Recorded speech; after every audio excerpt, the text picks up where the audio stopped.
Hola oyentes de Radio Sefarad y bienvenidos una vez más aquí a De Cero a Aleph, el programa que nos acerca cada 2 semanas a Amelia Muñoz García para hablarnos de matemáticas. ¿Qué tal? Buenas tardes. Bueno, este es el primero de una serie de 2 programas dedicados al matemático Jacob Trachtenberg, nacido en 1888, a finales ya del siglo XIX. Su obra, entendemos, quizá fue muy prematuro o no sabemos cuándo se empezó a interesar.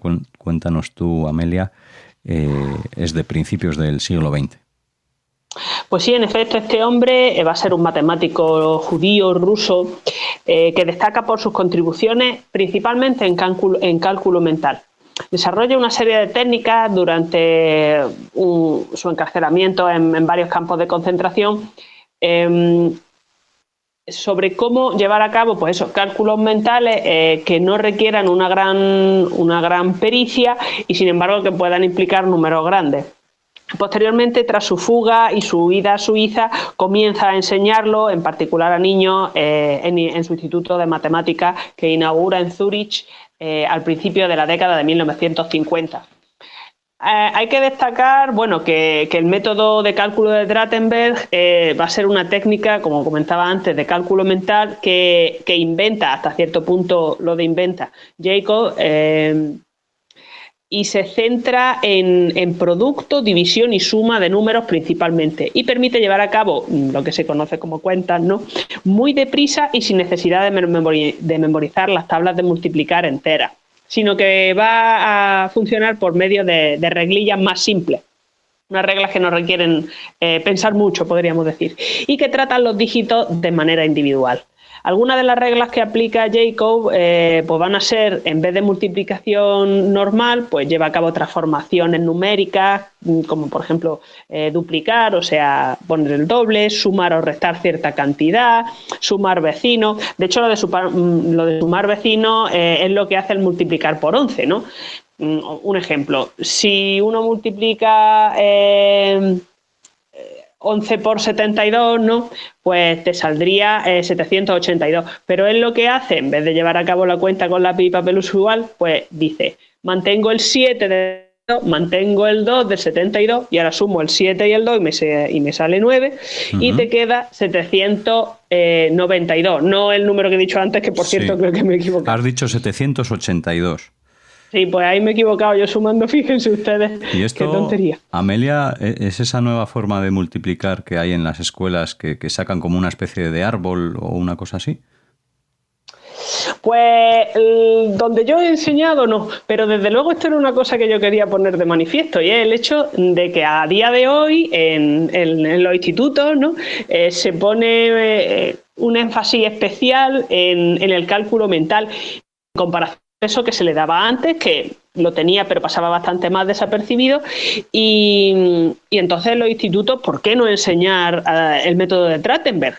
Tiene un montón de reglas, pues para el 5, para el 6, para el 7, el 8, el 9, el 10, no, porque en fin es fácil, el 11, el 12, muchos más números, una regla general, también aborda sumas, divisiones. Entonces él ya lo va a enseñar con éxito en el Instituto de Cálculo de Suiza, y me consta que en un momento determinado también se implementa en el currículo educativo de Gran Bretaña. Es cierto que a lo mejor es un poco antiguo en el sentido de que no se inventó en el siglo XXI, pero vamos a ver que esto es matemáticas, quiero decir, no tiene uno que innovar por innovar. Si una cosa funciona, se puede mantener en el tiempo, que al fin y al cabo el teorema de Pitágoras se lo inventó Pitágoras, o por lo menos se inventó en su escuela en su día, y a día de hoy se sigue enseñando. Entonces, ¿por qué no Trachtenberg? Era una de las cosas que yo quería poner de manifiesto con el programa de hoy. Sirve ponía un ejemplo para el número 11, también para el número 12 hay una reglilla bastante asequible. Entonces, la idea es ir combinando reglas sencillas, que de hecho algunos autores, una vez que Trachtenberg saca su libro de cómo enseñar, lo critican un poco porque dicen, bueno, esto no es 100% original, y la respuesta obvia sería sí, pero que es que se lleva multiplicando desde hace siglos, ¿qué creéis, no? No se va a inventar nadie algo extraordinario que no se haya visto antes, pero lo que sí hace él, aparte de sí inventarse una serie de cositas más puntuales, es unificarlo todo y decir, miren, con este método se puede trabajar, se pueden hacer multiplicaciones muchísimo más grandes de las que de cabeza que sí. de las que en otro contexto pues no se podría. Y esto, Amelia, quizá que viene de sus días en la cárcel, que echaba las cuentas ahí de una manera curiosa, o quizá en la pared escribiendo o rayando, quizá. Pues una cosa así, en un momento determinado se encuentra que pues, para mantener la cordura, podríamos decir, se va a concentrar en esto en vez de en otra cosa. Por ahí había leído que escribía por la parte de detrás de papeles de regalo, en algunos trozos de papel que conseguía que le dieran, y básicamente lo que él dejaba por escrito era ya la norma establecida, porque todos los cálculos previos no tenía material suficiente para llevarlo a cabo, entonces lo tenía que hacer de cabeza. Y así un poco mantiene la cordura, porque Jacob va a pasar por un montón de campos por varios campos de trabajo, campos de concentración. Uh-huh. Pero eso es muy posterior en su vida, porque él, nace en 1888 en el seno de una familia judía acomodada en Odessa, y que entonces pertenecía al Imperio Ruso, ahora pertenece a Ucrania, y su padre era comerciante de madera, y esto le permite mandarlo a él a la universidad en San Petersburgo, tras graduarse en el instituto de su ciudad natal en 1906. Él, curiosamente, va a ingresar en el Instituto de Minería o Instituto de Ingeniería, también llamado Instituto Politécnico, y se gradúa después de 3 años de estudiar allí Ingeniería.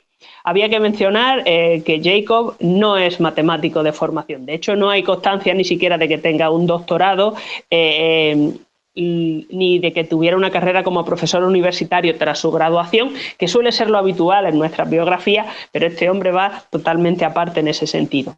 Pero teniendo en cuenta que va a ser el autor del libro Método de Trachtenberg, al menos matemático con honores, ¿no?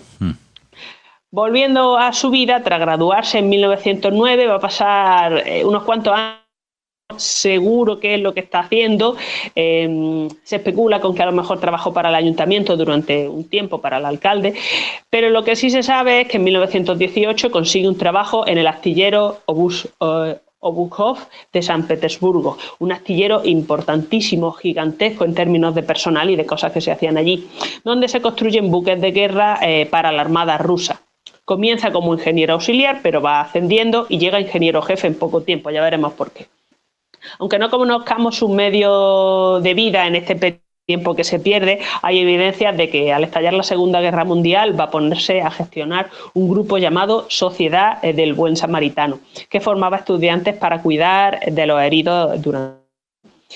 Desde su puesto de enfermero en la Cruz Roja, en la retaguardia del centro de distribución de lo que entonces va a ser Petrogrado, es donde va a llevar a cabo esto. Esta acción lo va a llevar a recibir la medalla de plata primera clase de la Orden de San Estanislao en 1915. Él no llega a estar en el ejército, en el frente propiamente dicho. Probablemente entre lo de ser enfermero y lo de tener una buena formación académica consigue que no lo manden a la primera línea.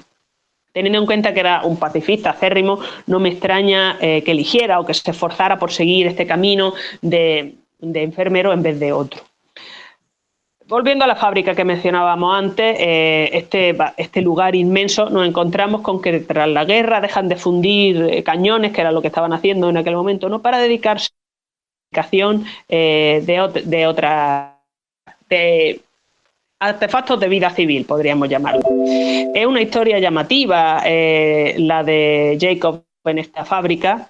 De los 12.000 trabajadores que tenía la planta, se juntan 500 después de la guerra, 5.000 para una asamblea general de los trabajadores, pues para ver qué se hace, después de que el gobierno hubiera cerrado la planta en sí y despedido a todo el mundo al no haber ya necesidad de material bélico, o más bien de que los tratados de paz obligaban al cierre de la planta para no producir este tipo de artefactos. Uh-huh. Entonces la cuestión es que el gobierno bolchevique nombra a un comisario ingeniero jefe que va a ser Trachtenberg para controlar la planta. Hay todo un despliegue propagandístico tras su nombramiento, tras el de Jacob, en el que se leen informes positivos sobre Trachtenberg, él besa la bandera roja y se declara fiel al régimen desde el principio, y esto va a hacer que, aunque se encuentre con un rechazo bastante grande de los trabajadores que se oponían al régimen en sí y a lo que estaba pasando. Sea como fuere, Jacob hace mucho por la fábrica desde el momento en el que llega, porque su primera misión va a ser irse a Moscú con el comisario extraordinario, gracias a lo cual se asegura un contrato para una productos agrícolas, tractores de 2 tipos, arados, etcétera, con una fecha límite tan cercana y unos problemas de falta de fondos y de combustible tan inmensos que no llegan a conseguirlo, pero él por lo menos tenía esto en mente. Eso, que por lo visto el personal de la planta era abiertamente hostil al régimen y se ponía continuamente en huelga, va a ser lo que eche el proceso para atrás. Hay un levantamiento, un cierre, una ejecución de los líderes del levantamiento y una nueva apertura. Esto en menos de 2 meses, en 1 mes y medio aproximadamente, desde la llegada de Trachtenberg a su puesto de ingeniero jefe. Se lo encuentro esto tal cual, para que se hagan una idea de el frenesí de la vida de este hombre, al menos durante este breve periodo de tiempo. Él empieza, además, una vez que la cosa se tranquiliza, entre comillas, a moverse de nuevo para ver si consigue avanzar, para mantener contactos aquí y allí, por carta, conseguir más contratos para la planta. En un momento determinado hasta lo llegan a nombrar a Trachtenberg ingeniero regional y enlace a un nivel todavía más alto. Lo cierto es que, lamentablemente, no llega a lograr su objetivo.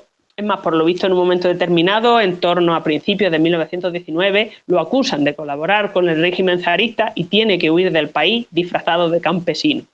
Teniendo en cuenta que al principio en la planta no lo quieren por ser afín al régimen, no deja de ser llamativo todo este asunto. Él va a llegar a Berlín y eventualmente va a conseguir un trabajo en una imprenta especializada en textos pacifistas. También formaría parte de un grupo de expertos en temas rusos, llegando a publicar un libro sobre la industria rusa. Bueno, más bien un directorio, es decir, un libro de referencia con información sobre nombres de fábricas, nombres de empresas, direcciones, contratos, tipos de productos, volumen de producción, etcétera. Esto va a ser en 5 tomos, un libro de texto, además, para aprender ruso de manera autodidacta, además de esto que he comentado.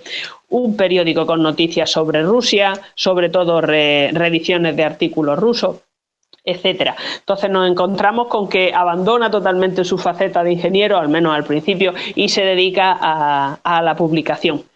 Y va a pasar así más de 10 años entre su trabajo como editor, enlace comercial con la URSS, un enlace no autorizado, y dando clases de ruso a franceses, nada menos, porque por lo visto se sabe por un libro suyo que desarrolla un método para aprender idioma, una indicación de lo que estaba por desarrollar, dado que el método de Trachtenberg, al menos el método de cálculo rápido, será muy posterior. Yo creo que este es un buen momento para hacer una pausa y dejamos el resto de esta emocionante vida para el próximo programa. Pues sí, la verdad es que merece otra entrega y conocer un poco más de su obra, y así también aprender a calcular de cabeza, que me parece también muy interesante, como te decía, porque además está implementando en las escuelas estas nuevas maneras de hacer cálculos muy diferentes al menos a cuando yo las hacía en los años 90, así que seguramente también diferentes a las que tú recibiste cuando ibas a la escuela, Amelia. Totalmente, lápiz, papel y paciencia y tabla de multiplicar. Esto es justo lo contrario. Bueno, pues nada, seguiremos calculando de cabeza en una segunda entrega de la vida del matemático Jacob Trachtenberg, aquí en Radio Sefarad, en este de Cero a Aleph, en un par de semanas, casi no, para cerrar la temporada 2025, porque será el último programa hasta que regresemos ya con otro autor o otra autora ya entrado el mes de enero. Así que gracias a todos los oyentes y gracias, por supuesto, a ti, Amelia. Hasta la próxima. Gracias a ustedes.